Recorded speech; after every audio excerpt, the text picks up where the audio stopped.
हाल ही में भारत रत्न किसे प्रदान किया गया है? Who has been awarded Bharat Ratna recently? तो ये दिया गया है कर्पूरी ठाकुर को, यानी कि ऑप्शन बी इज राइट। हाल ही में भारत रत्न कर्पूरी ठाकुर को प्रदान किया गया है। केंद्र सरकार ने बिहार के पूर्व मंत्री कर्पूरी ठाकुर को मरणोपरांत देश का सर्वोच्च सम्मान भारत रत्न दिए जाने का ऐलान किया है। कर्पूरी ठाकुर के बारे में जानते हैं। बिहार के 2 बार मुख्यमंत्री रह चुके हैं, 1 बार उप मुख्यमंत्री रह चुके हैं।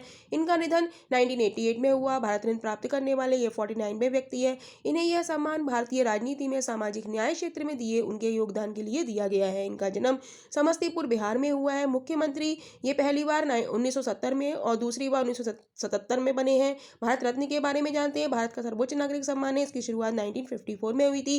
1954 में Chhatrapati Rajagopalachari, doctor Sarvepalli Radhakrishnan, doctor Chandrashekhar, doctor Raman. 2019 में प्रणब मुखर्जी, भूपेन हजारिका, नानाजी देशमुख को मिला। भारत, फ्रांस और यूएई की किन सेनाओं के मध्य डेजर्ट नाइट अभ्यास आयोजित किया गया? Desert knight exercise has been held between which armies of India, France and UAE? तो ये किया गया वायुसेना के बीच, यानी कि option B is right. Bharat, France और यूएई की वायुसेनाओं के मध्य डेजर्ट नाइट अभ्यास आयोजित किया गया। तो डेजर्ट नाइट अभ्यास भारत, फ्रांस और यूएई के मध्य होता है। भारतीय वायुसेना आईएएफ ने 23 जनवरी 2024 को अरब सागर के ऊपर अभ्यास डेजर्ट नाइट का आयोजन किया। इस युद्धाभ्यास में भारतीय, फ्रांसीसी और यूएई की वायुसेना ने भाग लिया। भारत की तरफ से SU-30, MKI MiG-29, Jaguar, AWACS C-130J ने भाग लिया। अभ्यास डेजर्ट नाइट का मुख्य उद्देश्य तीनों देशों की वायुसेनाओं के बीच तालमेल और पारस्परिकता बढ़ाना था। भारत का शेयर बाजार पूंजीकरण के आधार पर दुनिया में कौन से स्थान पर है? What is the India's rank in the world on the basis of market capitalization? तो ये है हमारी फोर्थ, यानी कि भारत का शेयर बाजार पूंजीकरण के आधार पर दुनिया में चौथे स्थान पर है। भारत हांगकांग को पीछे छोड़ते हुए शेयर बाजार पूरी पूंजीकरण के मामले में दुनिया का चौथा सबसे बड़ा शेयर मार्केट बन गया है। भारतीय शेयर बाजार में तेजी का कारण बढ़ते खुदरा निवेशक, संस्थागत विदेशी निवेशकों में के निरंतर निवेश, सशक्त कारपोरेट आय और मजबूत आर्थिक बुनियादी है। शीर्ष 3 देश ये है हमारे यूएसए, चीन और जापान, और चौथा अब भारत बन गया है।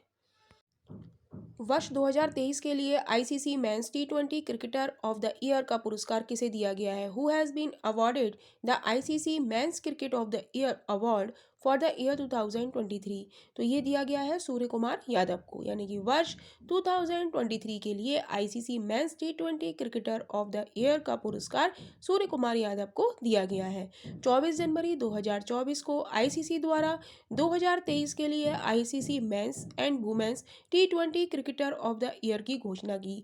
भारत के बल्लेबाज सूर्य कुमार यादव को लगातार दूसरी बार ICC T20 player of the year का अवार्ड दिया गया। राष्ट्रीय मतदाता दिवस कब मनाया जाता है? When is National Voters Day celebrated? तो ये मनाया जाता है 25 जनवरी को, यानी कि ऑप्शन बी इज राइट। तो राष्ट्रीय मतदाता दिवस 25 जनवरी को मनाया जाता है।